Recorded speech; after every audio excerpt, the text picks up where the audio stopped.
Thank you very much. And thank you very much for Integrity 360 for the opportunity to be here today.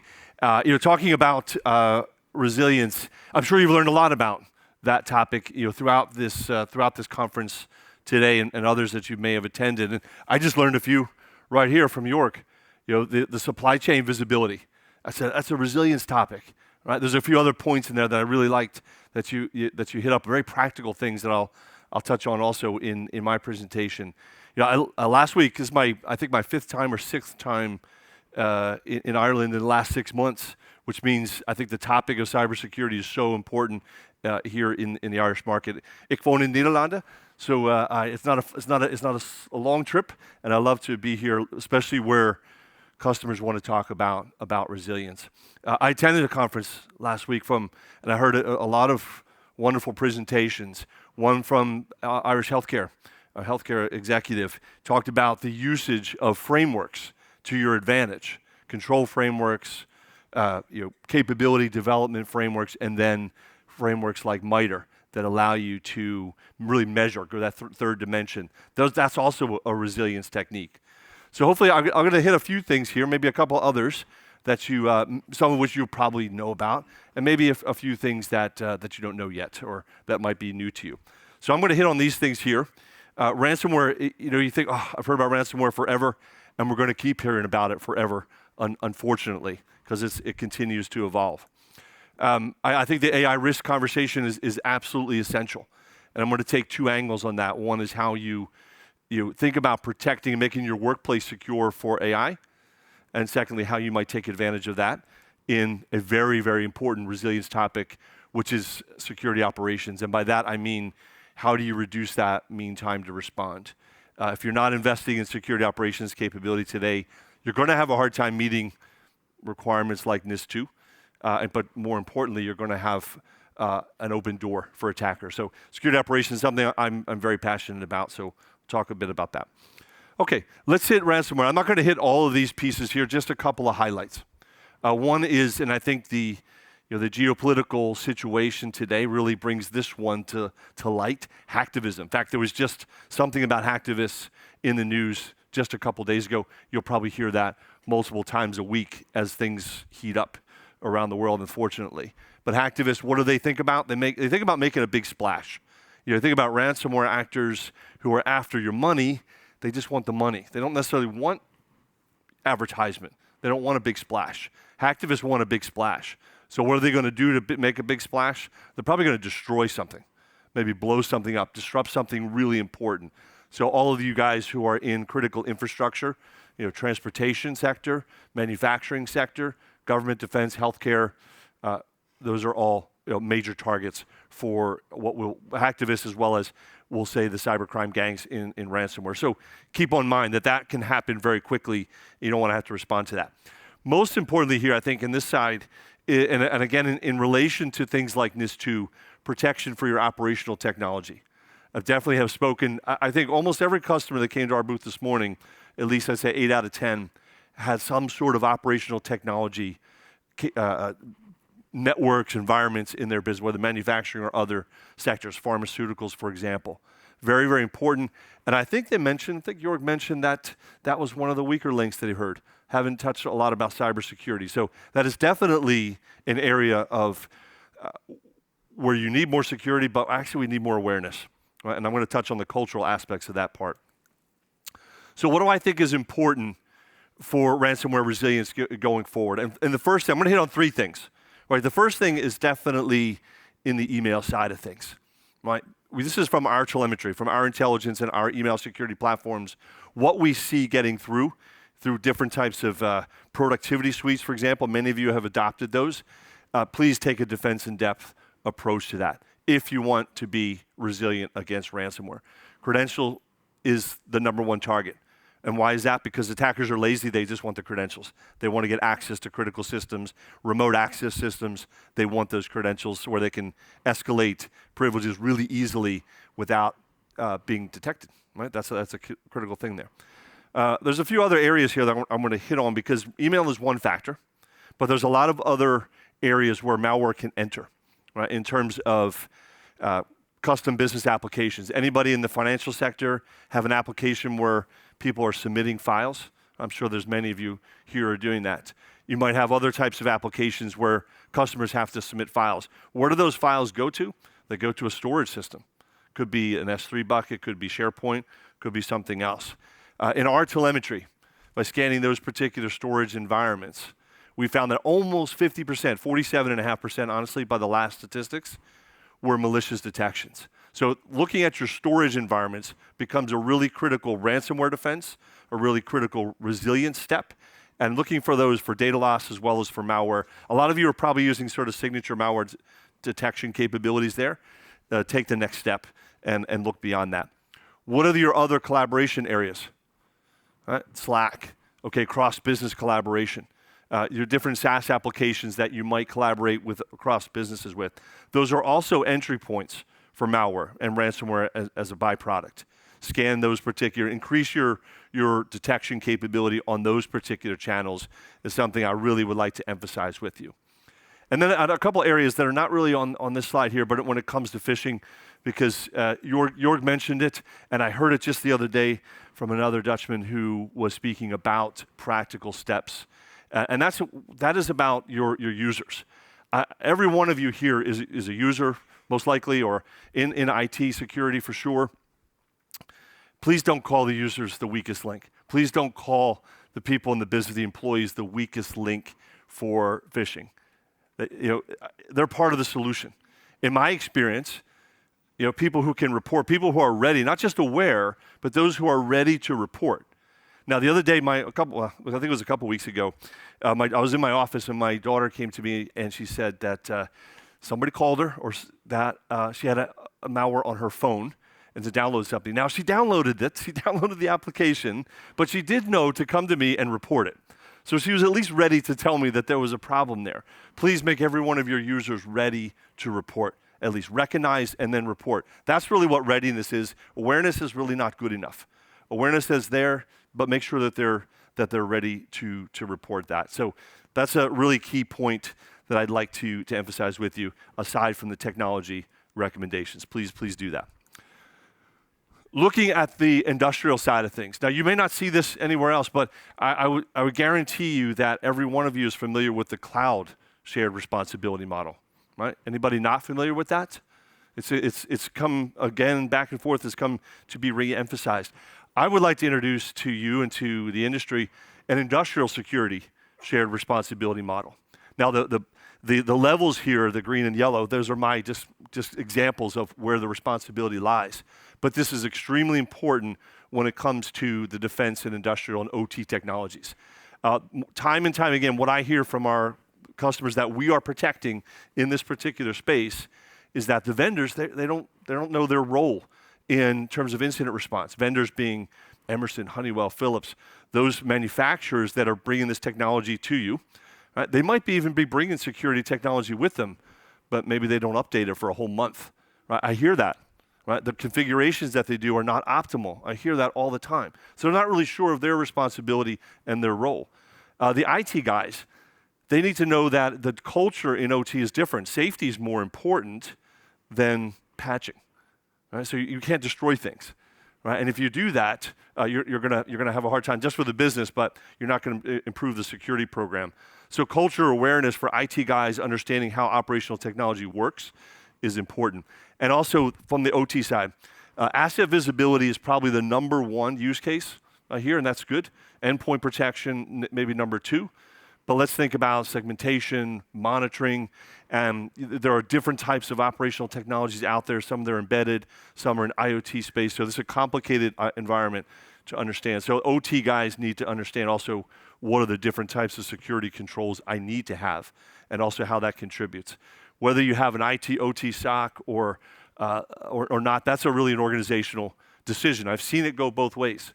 I've seen a very sophisticated oil and gas company that has one of the best, we'll say, OT security programs, but they keep their SOCs completely separate. IT's over here, OT's over there. I don't necessarily agree, but that's what they do, and they're pretty good at it. However, what we see from some of the stats, and this is from SANS, so a pretty reputable source, those that sort of have a combined effort, at least if the CISO is responsible for both sides, right, you're more effective in defending against defending your operational technology environments. So think about those areas. Think about where is the responsibility. If you have those kinds of technologies in your environment, first off, understand where they are. Think about what are the roles and responsibilities both for the IT teams as well as the OT teams to be more secure. That becomes really super important here.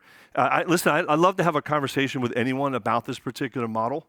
If you want to come to our booth later and say, hey, I'd love to get more industry validation on things like this. So any feedback that you have, if you're a specialist in this area, please, let's talk about that because it's so important. I think it's a foundational element to things even before you get into the technology side. Okay, I know this was just mentioned, Jorg mentioned, and I agreed with what was said on the panel because you don't always have to rush to adopt, but unfortunately, a lot of organizations are rushing. And maybe that's fortunate and unfortunate. I don't want to make a judgment there. This is all about business decisions. What do you need to do to enhance your own business value? And certainly adoption of different types of AI technologies is definitely number one. It's out there. And I'm using it every day myself. We're using it every day in personal decision making, personal workflows, using it to write different things. So I've adopted it. I'm sure many of you have adopted it. It is simplifying a lot of different things for us, even at a very personal level, right? And that's really important. Businesses, I think, are certainly the speed of adoption is high. And again, without the responsibility models here or all the threats known, that also creates a bit of a risk that we have to be aware of. I think number one in our customers and what we're in our own research, where we see as the biggest risk is on the data leaks. Having the wrong data get into the models for training, or having the wrong information come back out, or having users who are using these different services, not understanding, maybe they're not aware of the different risks that they face. And there's dozens of applications out there. I don't know the number, but there's certainly dozens of them, right, that can help users in different forms, whether those are text or multimodal type models, all kinds of stuff that users can use to do all kinds of business functions, right, across all aspects of work. So that's out there. So do you understand what those services are? Do you understand how can you assess the risk of your new AI supply chain? I think that becomes a really important thing. So let me talk about two reference architectures, we'll say, a little bit technical maybe. This is how we overlay security into, we'll say, a very simple AI-enabled application built upon Amazon. Amazon Bedrock is one of the services that is offered there to enable Gen AI services, right, to develop the models or use the models, has access to different models. There's a number of other services there, but it's just critical. Look at these different components. And if you're not thinking about cloud security today or cloud application security, and not just SaaS, but ones that you're developing yourself, think about where you can put the right controls. Where do we think is important? Take a look at this piece here. On the servers that are collecting data, we want to make sure that no sensitive data is on those servers before it gets into models for training or for usage. So DLP becomes appropriate. You want to secure those storage environments. I mentioned before the detections that we're seeing on production systems across the world in S3 buckets, 47.5% are detected as malicious. There's a lot of different types of storage that's happening, a lot of different types of files that get in there from the outside, from research, from different areas. You got to look at those areas. Network security, protecting the applications from external penetration, external vulnerability assessment. That's pretty standard, right? Don't be afraid of this because it's AI enabled. You don't have to do standard security. You really do. So think about these things. If you're not looking and doing discovery today with your business owners and business unit leaders who are adopting these type of applications, go at least thinking about where you can put some controls in place, do some assessments. This is definitely an emerging threat area. So if you're thinking about continuous risk assessment, you have to get looking into these applications. Many of your businesses are already deploying these on their own. It's the number one topic we have with many customers. The other piece here is about, I like to say, making your workplace safe for AI, right? Making your workplace ready for it. And this is, again, simple risk assessment, applying what we used to be called shadow IT. And everyone remembers that topic from the cloud adoption days, early times. First use cases when organizations want to adopt cloud, or at least one of the first security use cases, the cat was already out of the bag. Organizations were already developing cloud. So doing the same type of risk assessment on the services that your users are there. We call it now shadow AI. It is definitely emerging as a term. You may have heard that before. But applying CASB technology, right? Using risk assessments on top of the service or to determine what services are secure. Jorg mentioned it, that's a supply chain assessment. That's part of NIST 2. You have to assess your supply chain. This is now part of your software supply chain. AI services, models that are being consumed, which ones are more riskier than others. So using some technology that you might already have in place. If you already have a CASB provider, ask them about that. Right? Do they have a shadow AI detection and risk assessment capability? So again, repurposing some existing technologies for new emerging security challenges and tackling those. Okay. Let's take a look at this the last topic here, which is security operations. And some of you may have seen this model. I doubt it. Again, this is a unique development, my own research in my own maturity model in the security operations space. This is an area where I got started. My first job was in security operations, so managing some tooling. That's one area. But really, what we were doing was first types of incident response. First type of incident investigations. This is going back, several years. So I wrote this model from that perspective, right? And I actually wrote it about 12 years ago, right? From there. And when I first started talking and working with clients outside of operations, I was in operations for a long time. When I started working in consulting and into technology vendors, I noticed that, let's say go back about 8 years, a lot of people were at that 1.0 level. They looked at log collection and monitoring purely as a compliance perspective. I hope nobody in this room is doing that today. If you are, it's not resilient, that's for sure. But there are aspects of it. That doesn't go away. The requirement to be compliant doesn't go away. It's just not the outcome that you want to have for your ops capability. Whether you're outsourcing this or insourcing it or have some sort of hybrid situation, you don't want to have that as the outcome. Thankfully, as threats became more aware, people became more aware of the threat landscape, then started to realize that in order to be better protected, I've got to detect and respond. But they became very proactive in that, very efficient, very threat-driven, but the SOC was still sort of over there in the corner. Right? And I think today, right, thankfully, I think most people somewhere are between this 2 and 3 level, meaning they have a pretty good capability. Sometimes that's through MDR services, sometimes that's through internal capability. But now they want to get further. And today, I think if you want to have a resilient mindset, your SOC has to be part of that business strategy, right? It has to be very thinking about adaptability, not just response. Incident response to me is very proactive, honestly, even though response, thinks reactive. But I do think if you have a very strong IR program today, that's a very proactive step. But if you want to go and think about more resilience topics, let's think about the risk. Right? Where do you need to have where do you need to grow? What other capabilities do you need to have, such as hunting, such as sort of exposure management as a we'll say a core function of the SOC, right? Not just exposure management and vulnerability assessment, but you're really reducing that attack surface. There's a lot of new technology today, a lot of good technology that helps you do that. There's a lot of tooling that helps you do hunting, but if you can't get the IR part done quickly, then that impacts your ability to get the other functions done. But you have to do that. So things that I think are critical capabilities in this particular level of maturity. One is, I'd say, more data, not less. I tell you, my analysts in security operations, or the analysts that I worked with, and I was also an analyst, more data was better to me. NetFlow data, web proxy logs, all those things. More data was better. Right? PCAP. Forensics data capture, so important for incident investigations. I don't know that a lot of customers, I would say about 20% of the customers I work with don't think that way. And they think you got to have more data, not less. I don't want to have less events, I want to have more. So my technology has to keep up with that. Right? And there's ways to do that. There are definitely scalable technologies that allow you to collect more data and then process it, use it.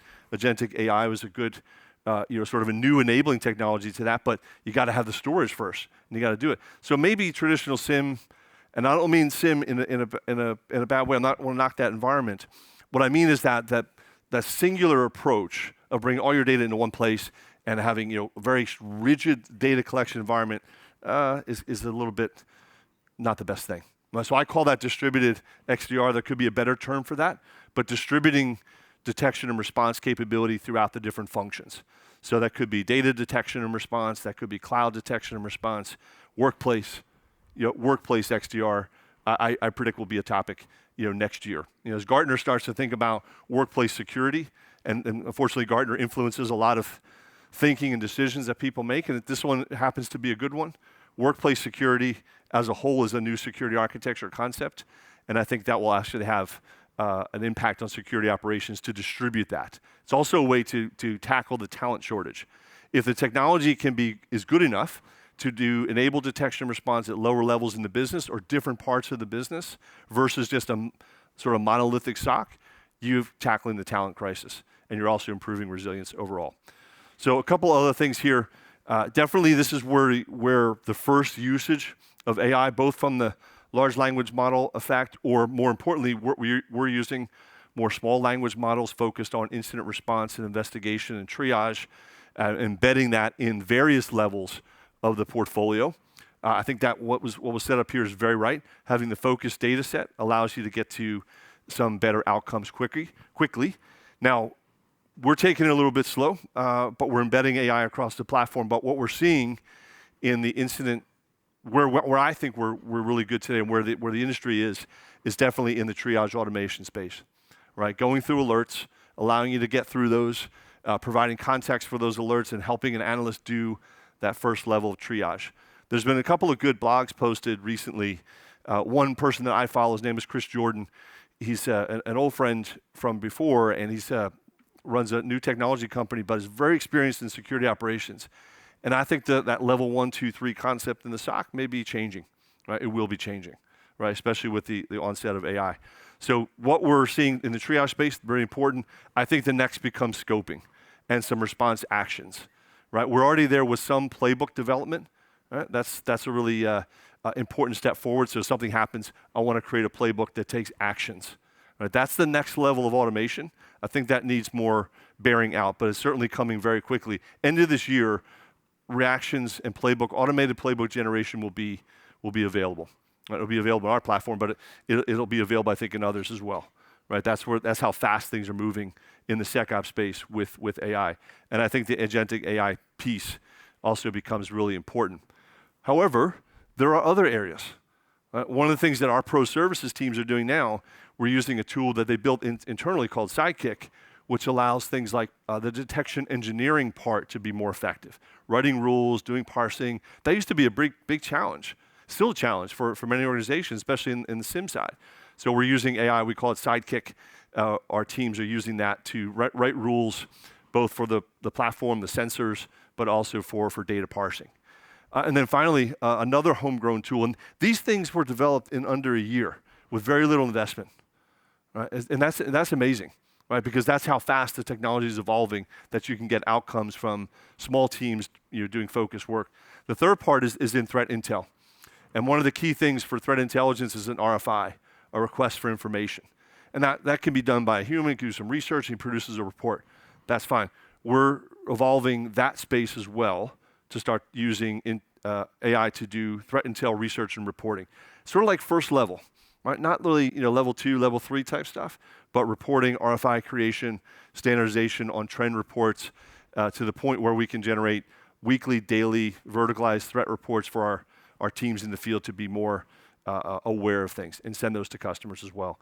So 3 areas where we see AI as important across the SOC: investigations, detection, intel, and in the detection engineering side. And generally across the industry, you're starting to see some good results. There's a lot of different companies doing capture the flag exercises with AI versus non-AI SecOps, and I really think that this is an area where it will benefit security very easily to see those outcomes. Allowing you to collect more data, get through that data quicker, allow you to turn, why worry about what events you turn on? Let me turn on all of them, right, on the endpoint. If you can afford that from a performance standpoint, why not? I can get through those alerts. That's really where we are. Triage automation becomes really important. And I think the final message that I just want to deliver to you today is that SecOps is extremely important for your overall resilience in no matter whether that's compliant or or other areas. And thank you very much.